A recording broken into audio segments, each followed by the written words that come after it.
everyone. Welcome to the Perez Art Museum, Miami. My name is Marie Vickles. I'm the Director of Education, and I would like to thank you for joining us on this very rainy evening.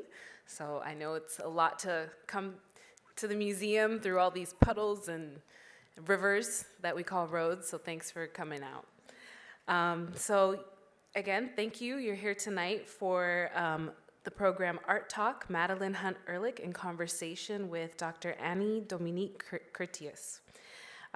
So everyone that's here in person, thank you. And those of you that are joining us on YouTube virtually, thank you as well.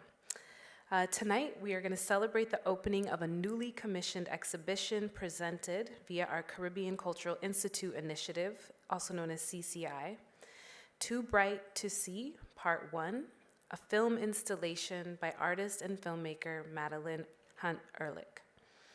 Following tonight's conversation, please join us outside to mingle with friends on the terrace, set to the sounds of a Caribbean dance hall by DJ Pressure Point from 8 to 10 p.m. Well, it says 8 to 10, but it's going to be after the talk.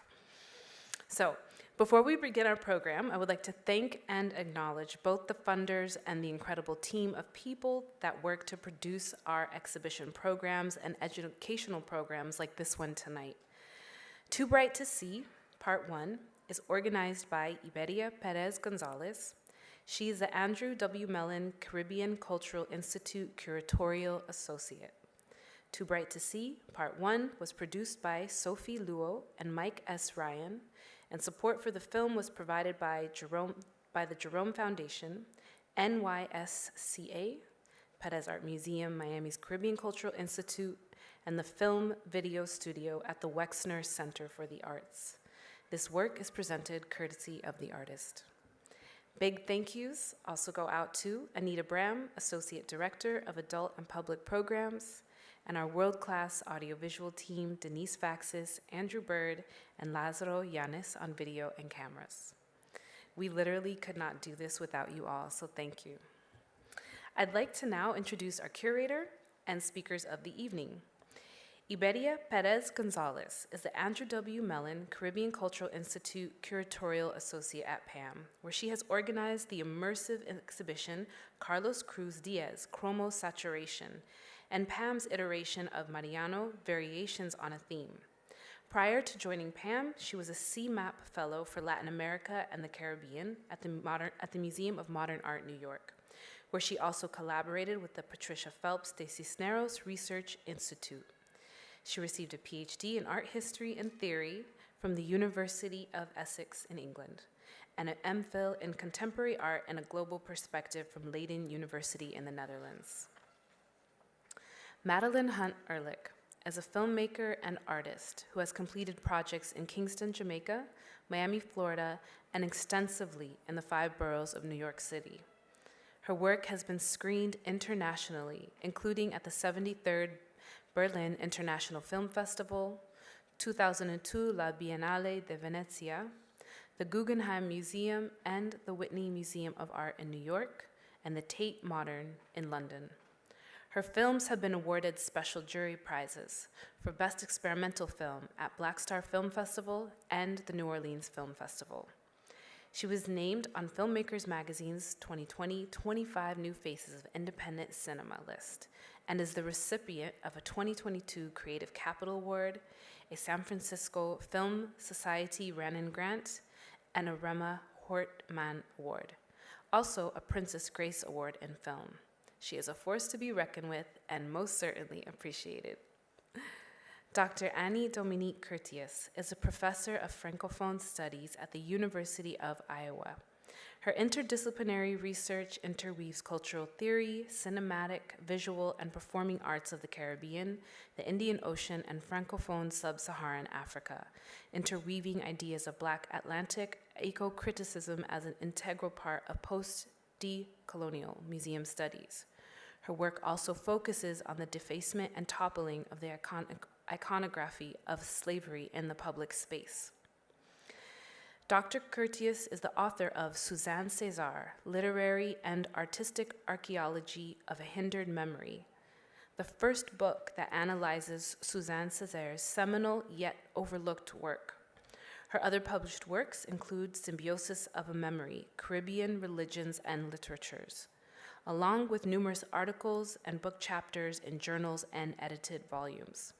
Currently, she is working on a new book titled Oceanic Anarchives, Remembering Slavery in Museums, Memorials, and Performances. We are honored to have you with us tonight, Dr. Curtius. We will have a moment for questions at the very end of tonight's program. So if you are joining us on YouTube, please post your questions in the comments section as you watch along. We will try to answer as many as possible, and a microphone will go around to the audience tonight. So please join me now, giving a warm welcome to Iberia Perez-Gonzalez, who will share a bit about bringing this exhibition to PAM and our Caribbean Cultural Institute.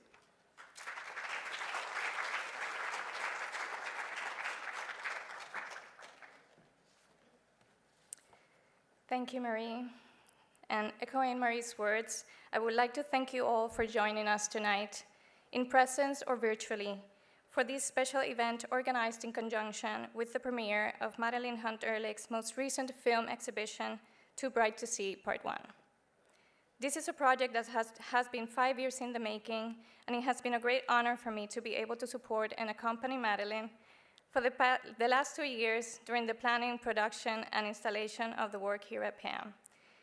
It has been really exciting to see the work develop in its different stages, and we're just so thrilled to finally be able to share it with all of you. Too Bright to See celebrates the legacy of Suzanne Césaire, an anti-colonial and feminist activist from Martinique, and a visionary writer whose work articulated questions of colonial and racial oppression, as well as the complexity of Caribbean identity, with literary audacity and innovation. Suzanne Césaire was also an important surrealist thinker. However, despite her many critical contributions, for decades her work was overlooked and her legacy was silenced and forgotten.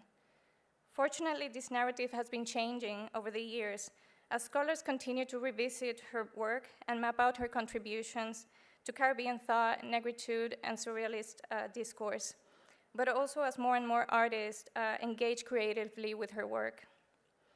As we will hear during tonight's conversation, both Anny-Dominique and Madeleine, each in their own field, have been at the forefront of these investigations.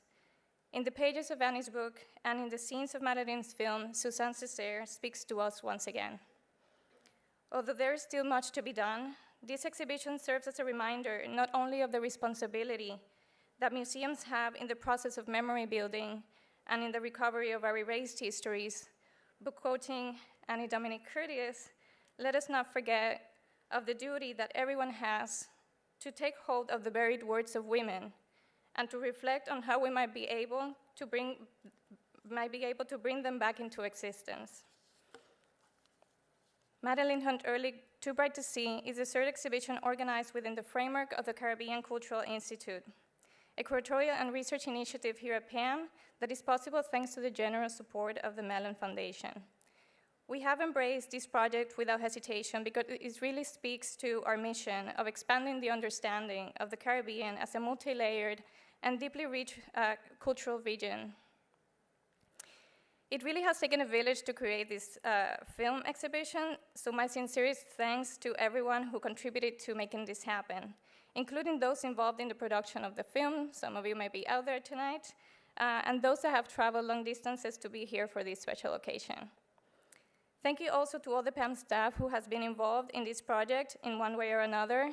There are too many to mention, but in particular, I would like to thank the prep team who have worked so hard alongside Pierre Briet to bring this installation into fruition. So thank you all.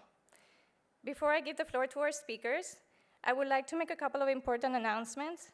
Firstly, for those interested, Anny-Dominique Curtius' book on Suzanne Césaire, of which we'll hear more shortly, is available for sale at the shop. The book is in French, but there is an English translation coming on very soon. Also, we're planning a series of reading group sessions throughout the course of the exhibition focused on the writings of Suzanne Césaire. So for those interested, feel free to scan the QR code and provide your information so we can share more details as they become available. And so now, without further delay, please join me in giving a warm welcome to Madeleine Hunt-Ehrlich and Anny-Dominique Curtius.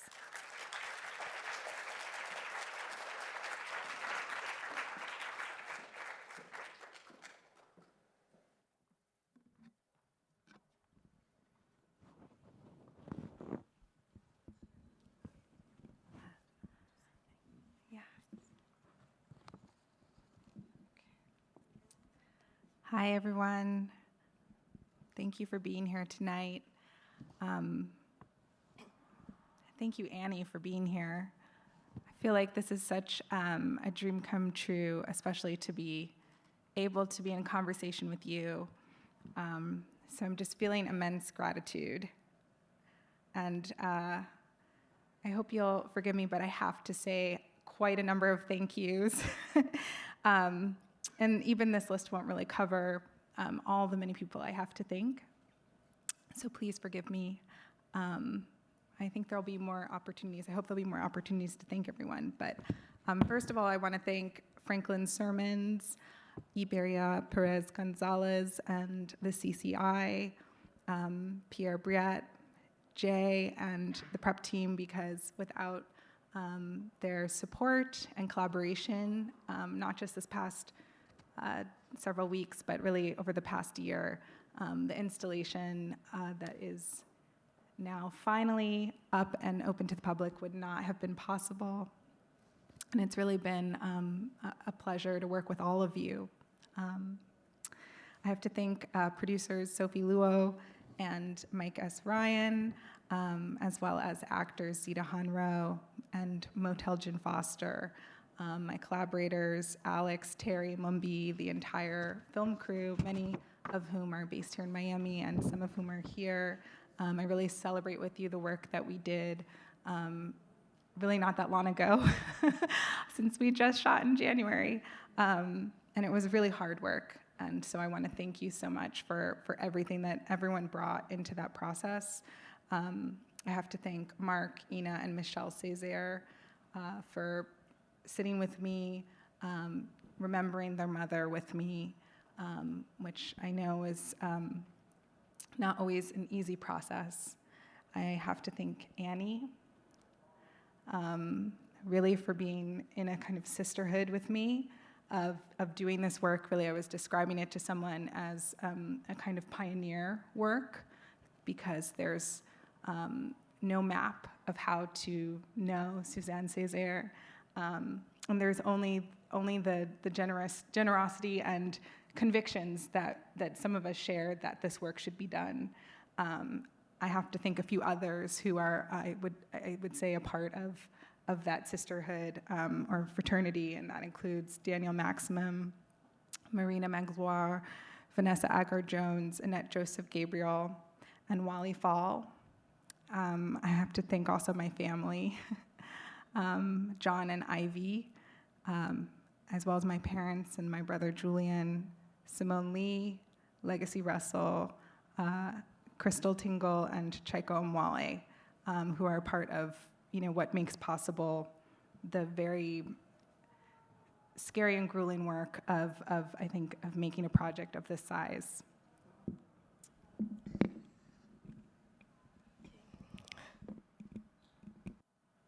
Can you hear me? Oh, no. Okay, now you can hear me. So I would like to join Madeleine in thanking the PAM for this wonderful event tonight. And most importantly, I want to thank Iberia, Perez Gonzalez, Anita Abraham, Fabiana Sotelo at the PAM. Madeleine, yes, thank you, because as you said, this has been a very fruitful and artistic conversation and sisterhood for the past 4 years. Mm-hmm. I still remember this phone call, and it started started a lot of conversation and reflection. So just before we start our conversation, I'm going to say just a couple of words to sort of, piggyback on what Iberia was saying about Suzanne Césaire, and then we'll have, an artist talk. Madeleine Hunt-Ehrlich and I respectively made a film and wrote a book about, quote, an artist who did not want to be remembered, end of quote. That's what he said in the opening scenes of Too Bright to See. Thus, Madeleine and I, we both excavated fragments of memory to invite an audience to remember what is silence, what should have perhaps, as I was told at the very beginning of my research on Suzanne Césaire, remained silent, because remembering what is complex to remember, shedding light on blind spots, filling voids, looking for the third meaning in photographies and texts, delving into multiple layers of remembrance, may cause too many layers of entanglements. Because after all, this intellectual, Suzanne Césaire, née Jeanne Anna Marie Suzanne Roussy, who was born in the town of Trois-Îlets, in the southwestern coast of Martinique, a French Caribbean island, and also an overseas French department. On August 18, 1915, she only wrote 7 articles and a play, and numerous letters. The articles, they survived. We have access to them. They were published in the journal Tropique, which Suzanne co-founded with her husband, Aimé Césaire, in 1941, and Martinican philosopher René Ménil, and which she co-directed with other Martinican intellectuals, such as Aristide Mauger, Gilbert Gracian, and Lucie Thésée.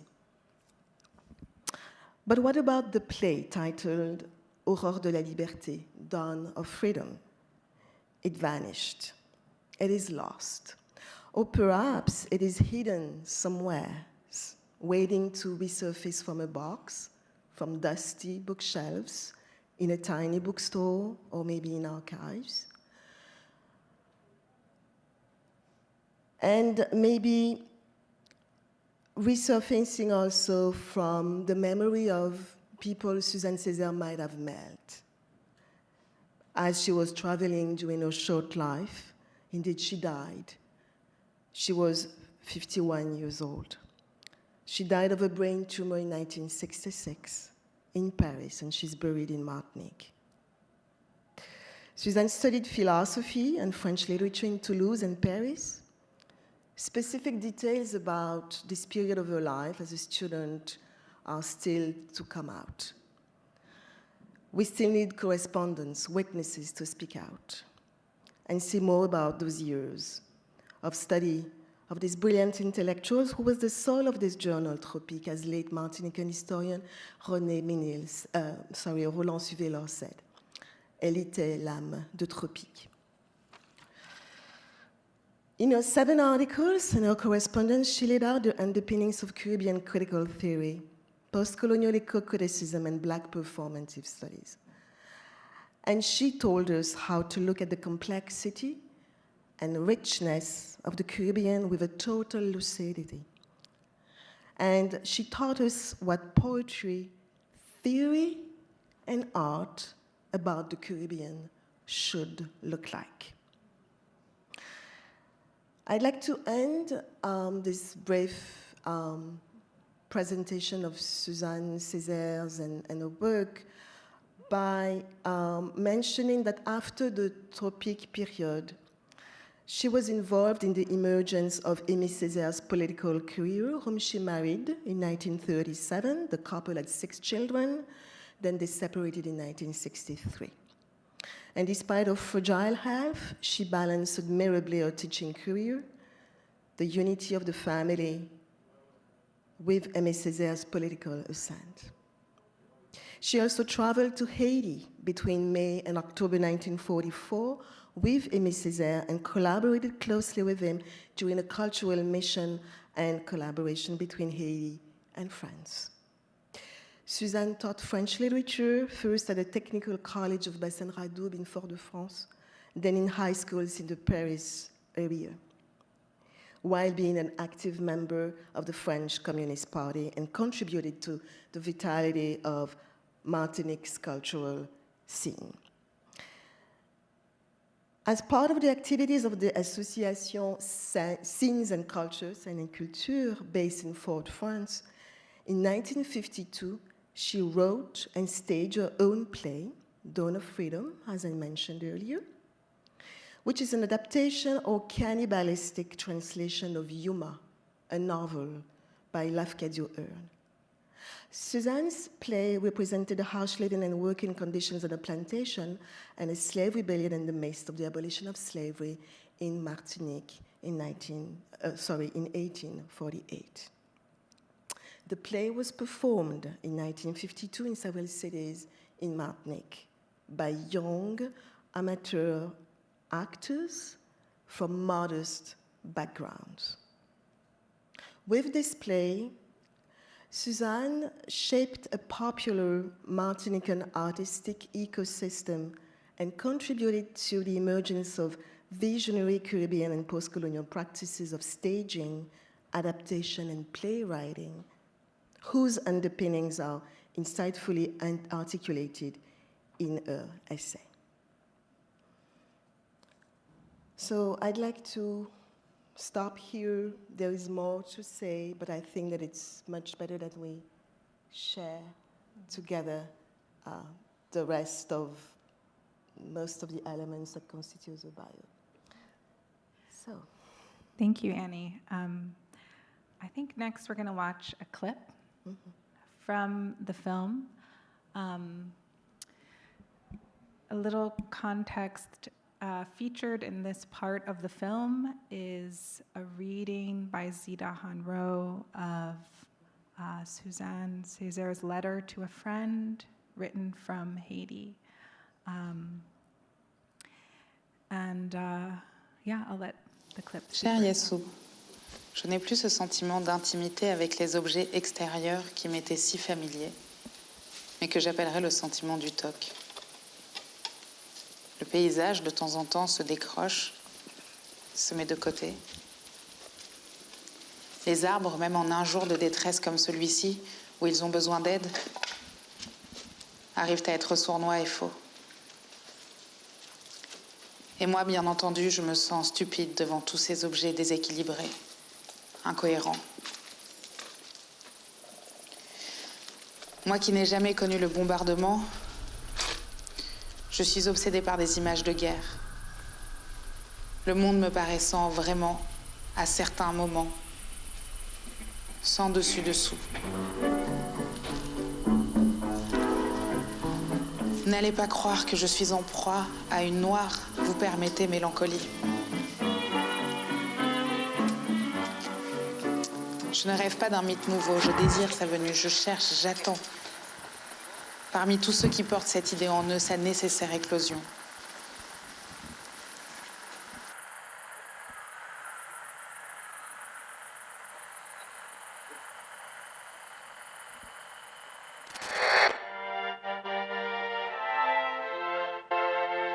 Salut aux découvreurs, dont la trouvaille redonnera aux objets et aux êtres leur authenticité.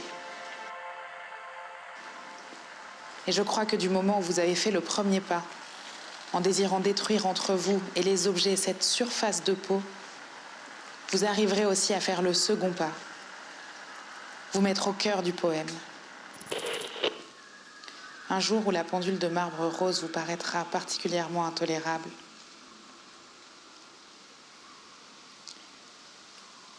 Mais je m'aperçois que c'est moi qui vais le devenir intolérable. Je pense à vous, à vos yeux moqueurs, scintillant derrière vos lunettes.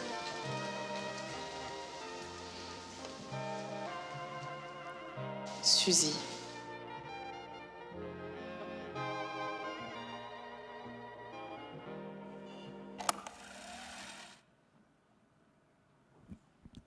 Great.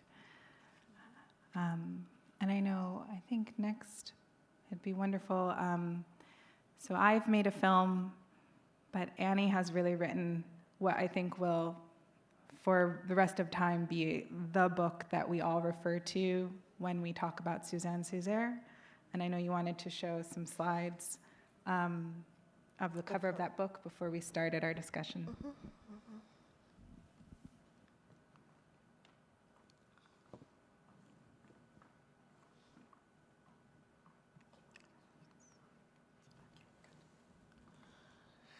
Yeah. So what I want to share with you here is, well, the front cover of the book, but most importantly, the specific design that you can see over Suzanne Césaire's face. So what you have here is, so I'm going to show you the details. So what came before this particular grade. So this is Suzanne Césaire here. She was 15 years old. And this particular photo was actually on the front cover of the early issues of the journal Tropique. Let me quickly go to Tropique here as it exists now, you know, with all the issues compiled. Initially, Tropique appeared in those little booklets. So you had the individual booklets that were sold out, distributed in Martinique between 1941 and 1945. So now what you have is this collection. So I think that what I would probably want to, and I can come back to this later on as we talk, Madeleine and I, is that here you have a grid over a face, and the grid is made of ASCII codes. And the ASCII code is, let me correctly, actually, because I always forget the right, so it's the American Standard, let me see. Yeah, it's the American Standard Code for Information Exchange. So, which is a code made of uppercase letters and numbers to encode texts. And this particular lithography was given to me by Suzanne Césaire's nephew, Gilles Rosset, who is an artist, a sculptor, and he actually used this grid over her face, and the text that you have in the grid is an excerpt of Suzanne Césaire's very important, fundamental text on art, the ways in which we should think about doing a new form of art in the Caribbean. So I can stop there for now, but Madeleine and I, we will speak again about the process, how we came up with this, with our particular work, and I get back to this grid. Well, I think it's nice to have this photo over us as we talk. And so I know first we wanted to talk a little bit about why Suzanne. Yeah. And when I chose the clip of her letter, I had this aha, and I think I shared it over breakfast with you, which was that when she writes, "Hello to the discoverers," she's talking to her friend, but we read it now, and you almost feel, is she talking to us in the future? And one of the things that I think we all sort of observe about her writing as why it's sort of had this this endurance that maybe, she sort of outlasted everyone, right? Like she was, to give a little more context, she was a correspondent with André Breton, the famed surrealist. Her husband, Aimé Césaire, continues to have a very important legacy for all of us. And she was in the company of many names that have had a real investment in a kind of public memory. And yet her writing stands out, I think, as this sort of flame against, the backdrop of the archives. And it's because you feel like she's talking to us now, and like she saw,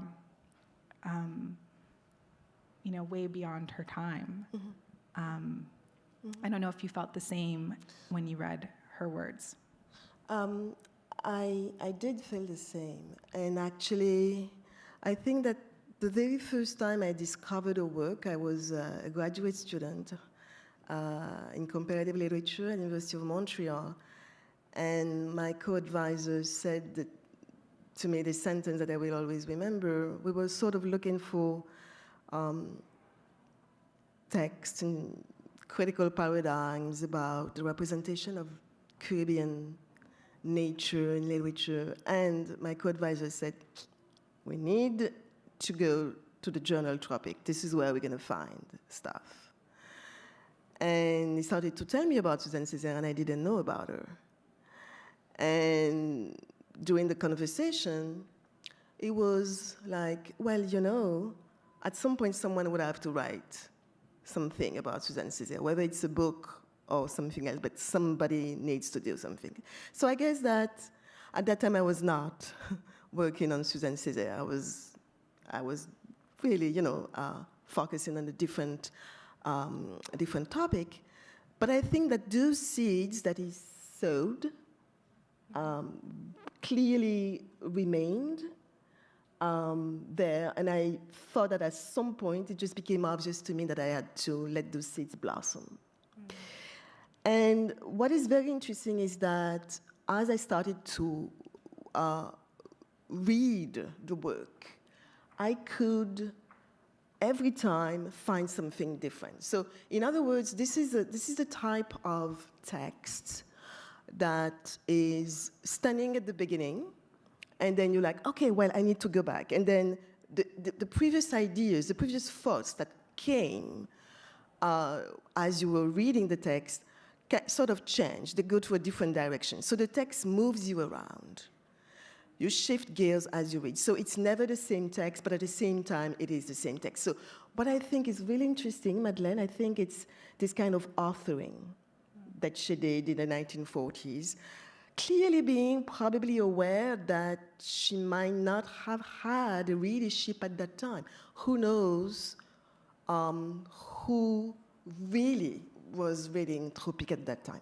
I know for a fact that this is a journal, although it was a key moment in Caribbean literary history, between 1941 and 1945, and the journal is considered as a liberation journal, real deep resistance to the Nazi ideology, the Vichy regime.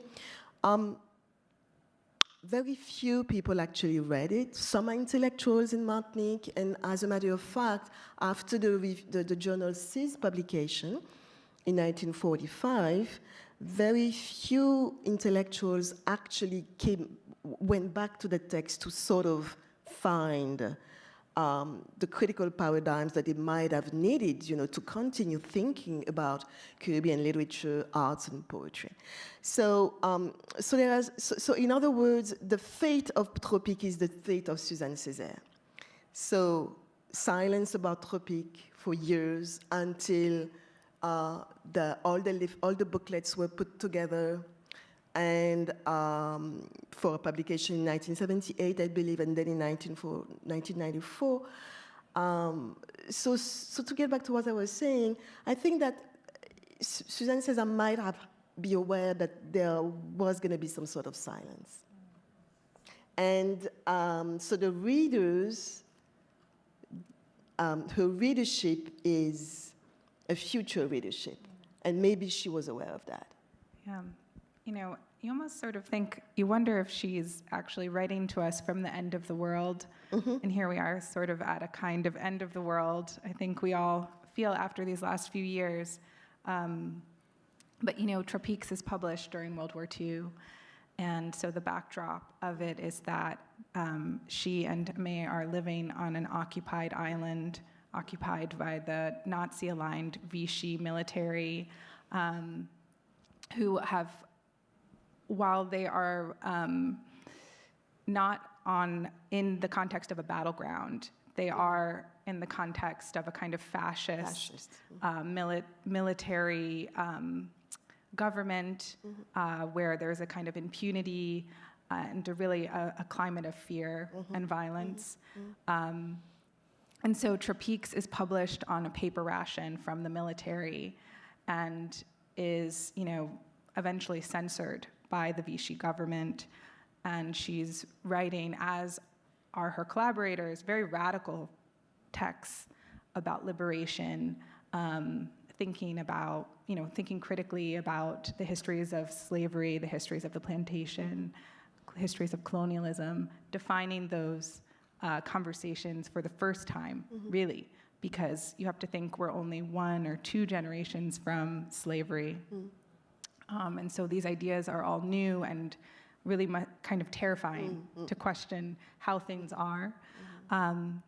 So you have to imagine that for her, the world was ending all around her. She was a mother.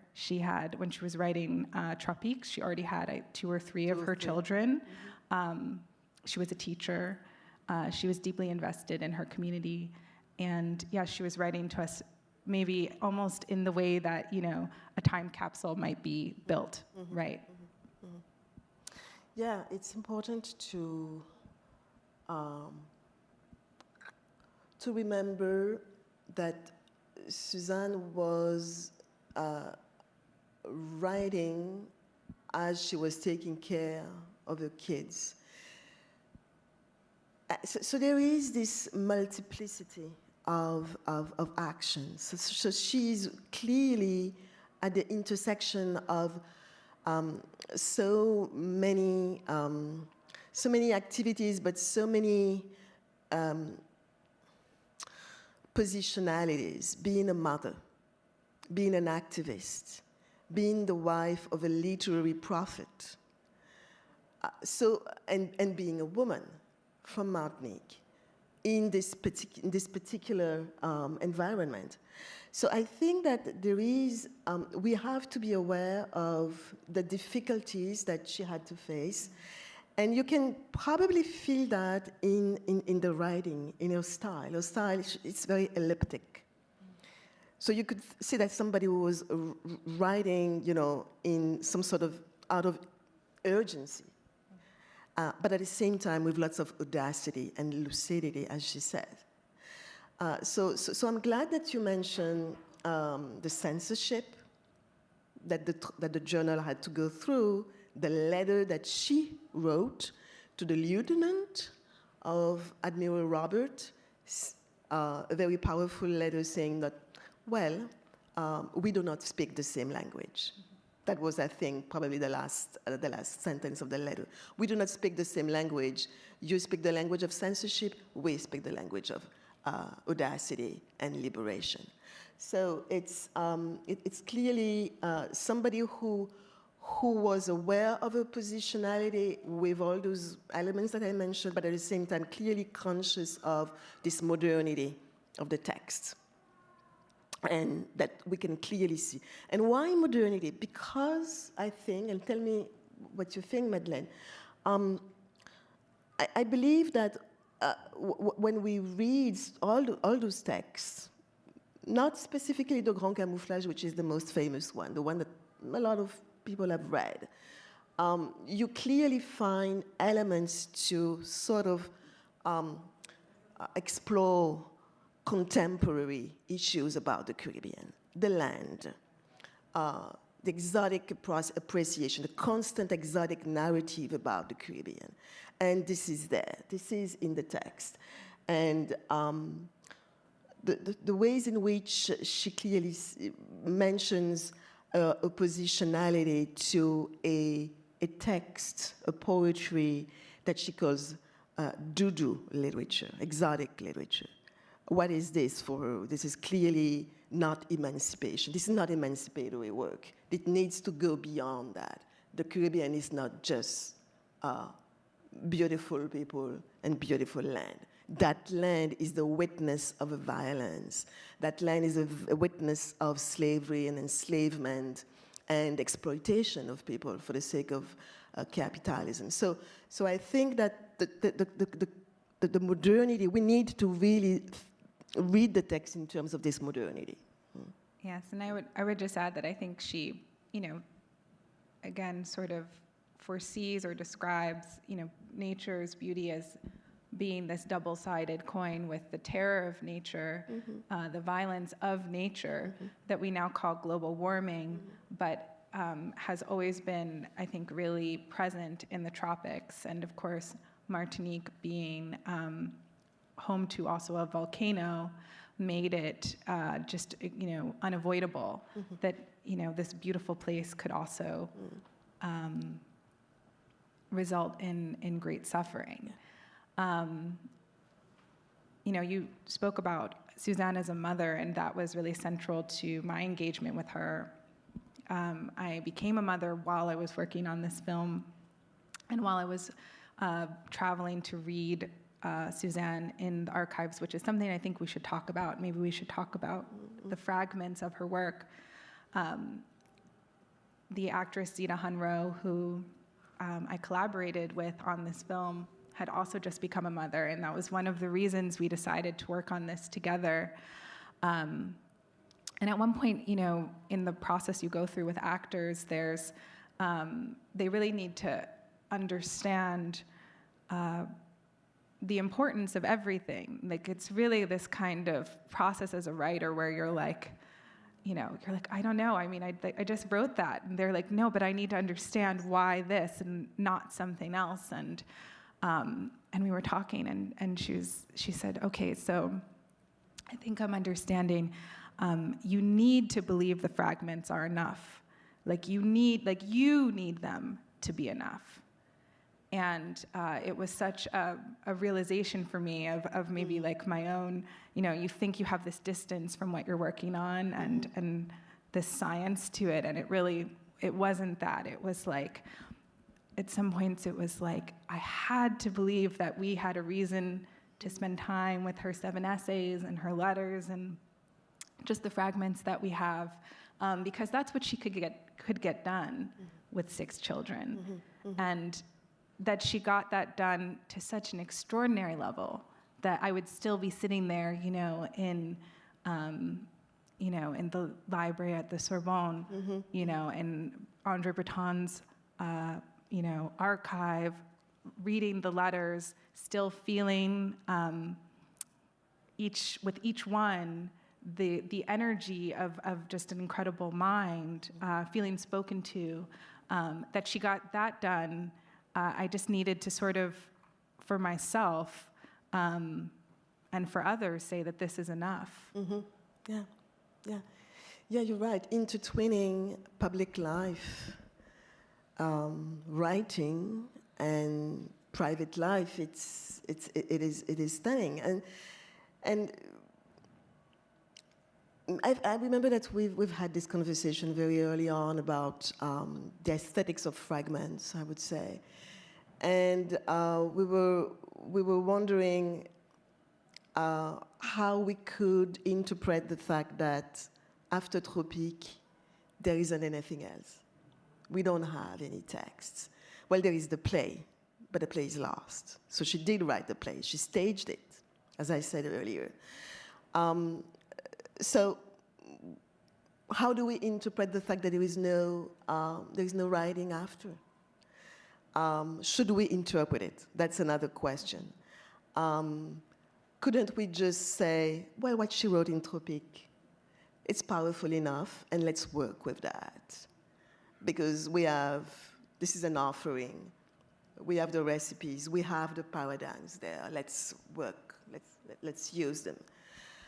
So there is this, I think, this tendency, and I think that you had the same comment, Madeleine, of judging the writer by the amount of work the writer has published. And I know, and that's an anecdote that I usually share with people and with my students as well.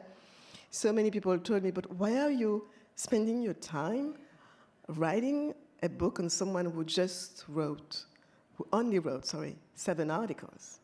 I had that constantly at conferences and So what's the point? Well, in fact, people were saying, Annie, you're wasting your time. So I think that both of us, we're connected. Our sisterhood is this connection with a stubbornness of looking for into the text and looking for what is there and what we can work with. So maybe you could tell us, Madeleine, about the ways in which fragments is sort of laid out in your aesthetics. How would you probably, I wouldn't want to say that your film has the aesthetics of fragments. I mean, you should be the one sort of, identifying your aesthetics, but watching the film many, many times, this is what I got. So could you probably sort of share with us, this idea? Yeah. I think in my practice, I've been thinking about how what our response should be to the fragments of Black women's memory in the archive, which is typically fragmented across many histories. So how do we approach these fragments? How do we develop ways of seeing, of honoring, of continuing, having a continuation of Black women's history, of Black women's existence, of Black women's intellectual life? I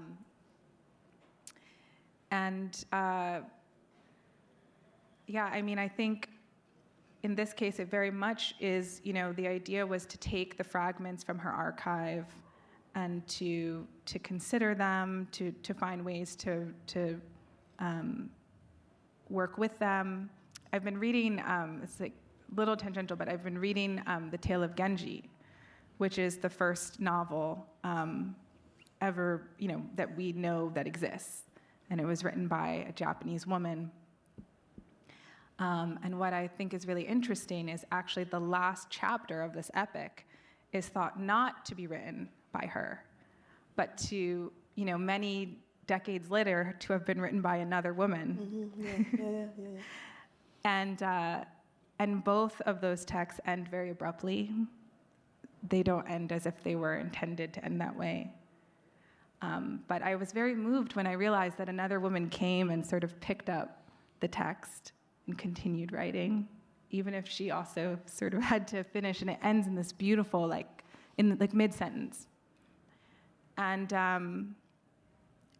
it just offered a really beautiful way to think about what I've been doing, what you've been doing with Suzanne, that she got so far, but we picked up where she left off, as have many others, Maurice Condé, many others for many years, right? Have kind of kept the flame of Suzanne alive and continued to write what she started. And I think that I know that the work I did with my collaborators was that, and I know that the work you've done is that. But I think also we both spoke about how, with this opportunity to talk together, that this talk will be recorded, that we intend and hope that we're making our own time capsule for someone to continue forward as well, because there's more, I think, even more research to be done, or even more people to talk to. We both spoke to, many people who knew her, but there's still many mysteries for both of us. Yes, many mysteries, and the mystery is actually very, I think, if we look at this picture, which is, as I said, which was on the front cover of Tropique, this is the photo that has been widely used on the front cover of novels of Daniel Maximin's L'Isolé Soleil, Lone Sun. And this is the picture that sort of started everything for me. And when Gilles Roussy, Suzanne's nephew, gave me the permission to use his lithography, it was, to me, really a dream come true, because I had thought for so long about the cover of that book, because I didn't want to use this picture, because using this picture would mean that I would reinscribe Suzanne within this crisis of representation and crisis of recognition that I explore and critique in my book.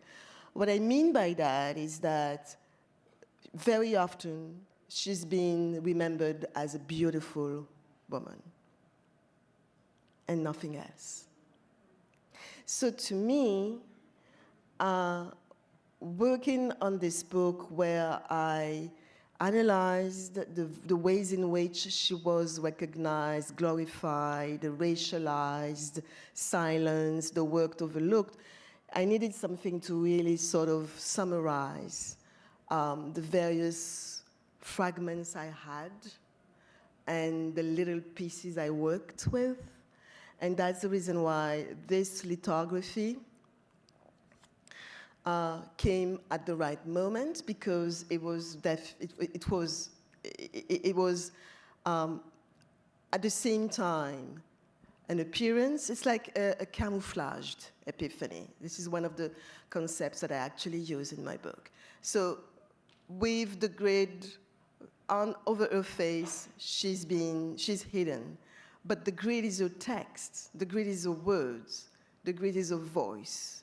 So you have two movements here that are summarized within this artwork by Gilles Roussy, which I thought was perfectly adequate to go through this this attempt to invite the readership to continue the work. And why continue the work? Maybe that's probably another question that we have to sort of explore. There is much to, as you said, Madeleine, there is much to look at. There are a lot of elements that we still, for which we do not have answers, or studies in Paris, other work, where are they? So there is a lot to do, but why? Yeah, and I think, I know we are short on time, but I think I'll just, the last thing I wanted to share was, so the film that we made in South Florida, in Miami. Mm-hmm. That was, and we made it both in French and in English. And part of the intention of working this way was to say, okay, here you have Suzanne Césaire. She was from Martinique. She was the descendant of Africans who were enslaved in the Caribbean. She was educated in France. She spoke French. She wrote in French. Martinique is a part of France, but it is next to Dominica. It's not far from Trinidad. Many Trinidadians can trace their background to Martinique. It's 5 hours from Miami. And the way into the form that I had was through the filmmaking of Sarah Malderour, mm-hmm. a filmmaker from Guadeloupe who worked in France and who made 2 films on Aimée Césaire in her lifetime, one of which was shot here in South Florida at a conference that he attended, and it's a documentary. Mm-hmm. And in this film, there is a scene with Maya Angelou, the poet, where Maya Angelou sits on a folding picnic chair in the Everglades and reads Aimée Césaire, and she says, "This text meant so much to me." And here she is, this black woman from the South, in the American South, but at the tip of America that touches the Caribbean. And she reads this text, and the backdrop is completely, the tropics, it's the Everglades. And I said, oh, okay. When you're in this landscape, these boundaries of the colony disappear, and we're in one space. And suddenly we're all invited in, right? And these boundaries that, we still have to contend to that really separate us from each other around language. I think the Caribbean, this is like very, profoundly true there, where people are unable to speak to people, 20-minute boat ride away because one community speaks Spanish and one community speaks English or French or Creole. But here in this landscape, the language becomes less important. And what actually becomes important are, our relationships to the land and to the histories. And so the film is really entirely built in that space as a kind of answer to Sarah Mulderoy's scene with not only our actors, Zita, Hanro, and Motel Jin Foster, but also, just people who are artists and young film people here in Miami, who I think we all have a stake in these legacies, whether we're thinking directly about her or about other histories. But I think this goes to, finding ways that we can do this kind of work and kind of do it in a way that is together. So I don't know if I know that I think we have maybe like one more. If you want to close, Annie, I know that we had some plans for that, but maybe we could think about how your film allows us to push forward the conversation about our work, about the landscape. I fully agree with you, but I'm wondering if you could say a little bit more about the ways in which you sort of thought of your film as an entryway into future studies on Suzanne. Okay, so my book does something, but what does your film actually do in that regard? Well, I tried to really give us time with her words and her memory.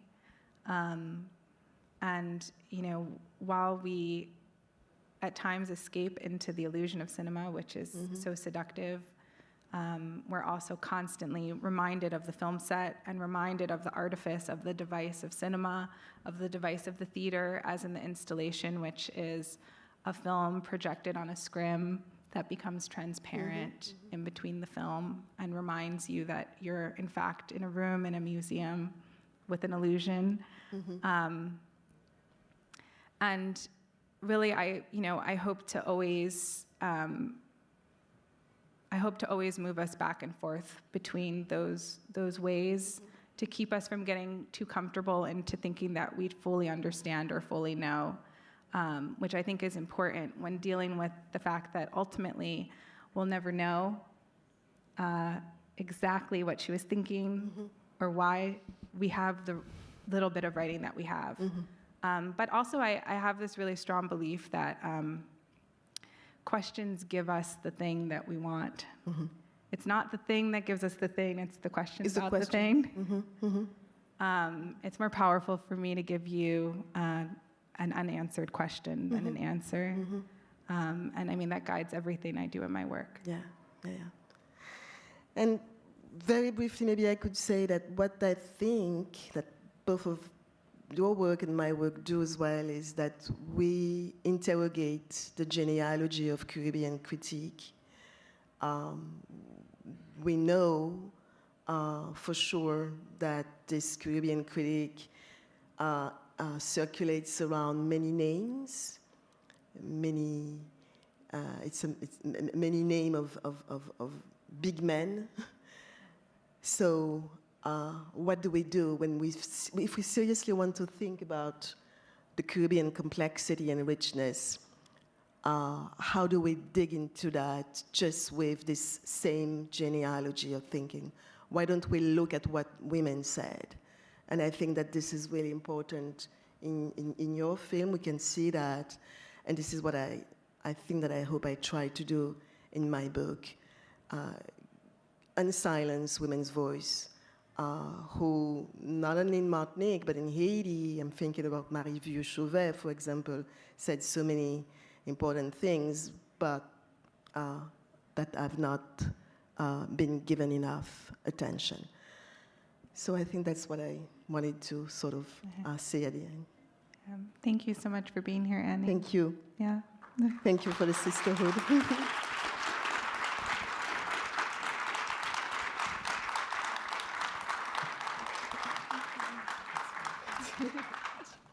have a question, just please raise your hand for a mic. Hi, I have a question. I'm over here. Hey. I appreciate what you were just saying at the end about the crisis of representation and wanting to push against the illusions of cinema, but it does also seem important that we have an embodiment or an imagination of her embodiment and presence. So could you say even more about how you're navigating that tension in the film? Yeah, so the film takes place on a film set where actors are reading the archive of Suzanne Césaire. And we chose Zita Hanro after like a really long and intentional process. She's a very celebrated actress in France. She's of Jamaican and French heritage, she's Jamaican and French. And, you know, she has some resemblance to Suzanne, but also I was interested in working with really an actress and having her be Zita too in some ways. Zita reading Suzanne's archive, Zita reading and thinking through Suzanne's archive with me. And so that we would sometimes have these really satisfying tableau moments of re-envisioning and constructing history. That is important, I think, especially for Black history, because we don't have enough images of our dignity, of our contributions, of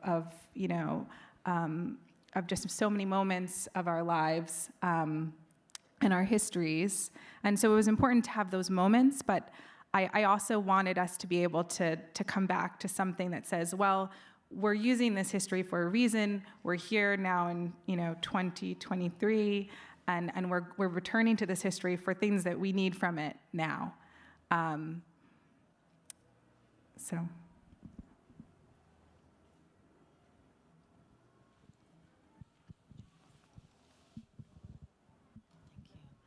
Hi, Madeleine. What I'm thinking about is my interest in Black women sort of being in conversation with each other across mediums, so like film world, art world, and my understanding of Zita is she's like a, sort of France's equivalent of, an Academy Award winner, and so that's a certain type of performance and I guess preparation for the role. And I'm really, really curious about some of the conversations, including the challenges of how a sort of type of trained actress,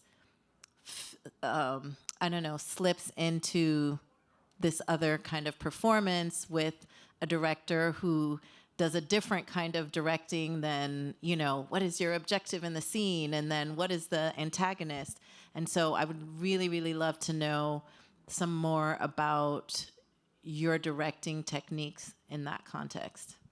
Yeah, and Zita is a brilliant artist and was a really important collaborator for me. And we worked together for at least 2 months, meeting several times a week to prepare for the role and reading Suzanne Césaire together, and also developing the character of her kind of the version of Zita we were constructing for the film, because of course, she needed, and she has her own private life, but we constructed an actress on this film set as well, who was a new mother, who was going through a lot of the things we were going through, that allowed us to also think about what Suzanne must have gone through. There's this great scene where, that's not Zita's baby, but in the film, but we did cast a baby that looked like Zita's baby. So we tried to sort of really give that feeling of that you were with her in as she was preparing for her role. And she's reading an excerpt of an interview that I did about Suzanne. And in the interview it says, well, Flaubert and Proust and these kind of great authors of French literature, they didn't have to, balance these things, family, of being a mother, with their, their art. And as she's reading it, our lovely baby on set was just like crying, and it was like, do we reshoot this? And it was like, no, it's actually perfect that she can't finish her sentence, because that's like the permanent state, right? Of and like you continue in spite, right? So there's more to say on that, but thanks for that question. Yeah. We have, just one more up top before we get to our DJ.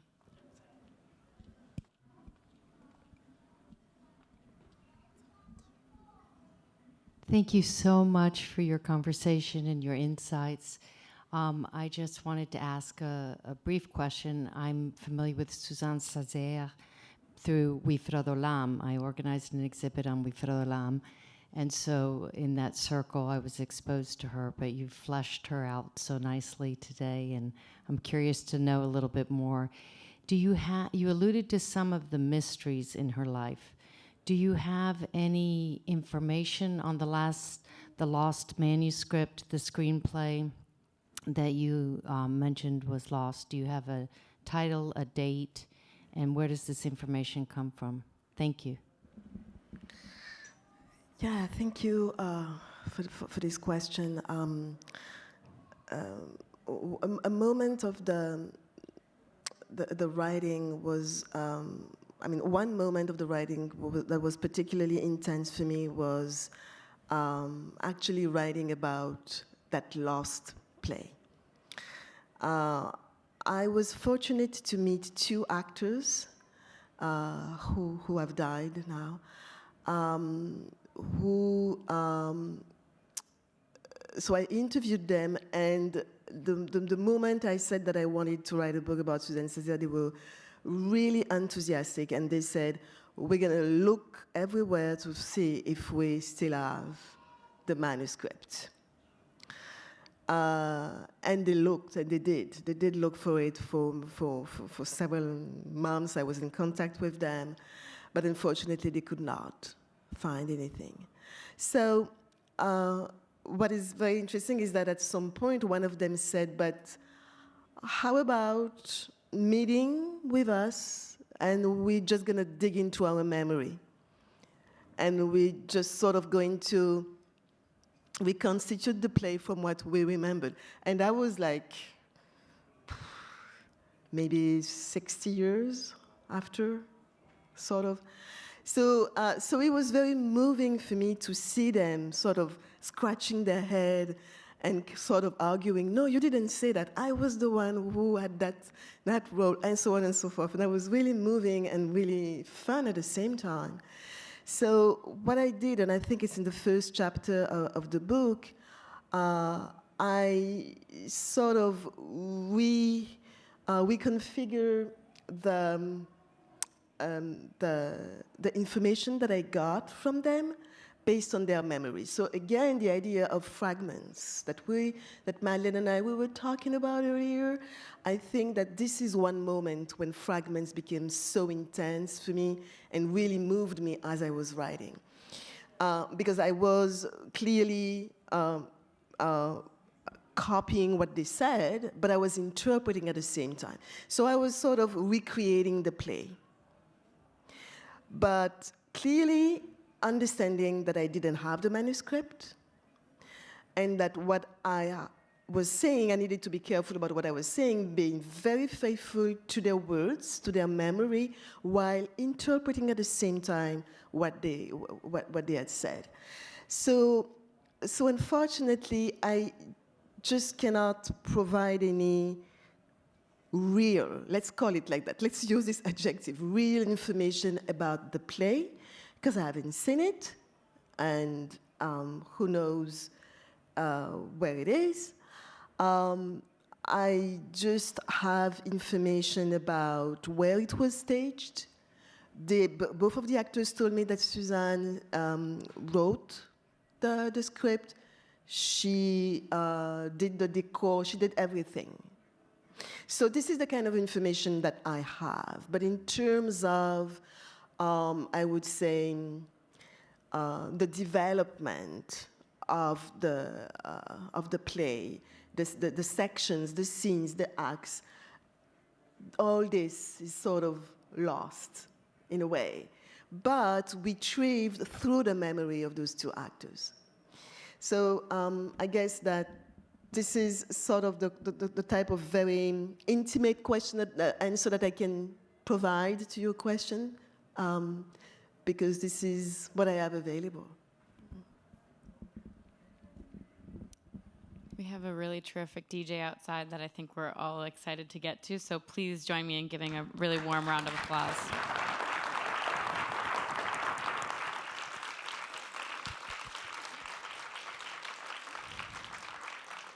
Thank you both so much. And everybody who's looking to get outside, you're just going to circle through the shop and around outside of the building, and you'll find the speakers for sure. Just listen.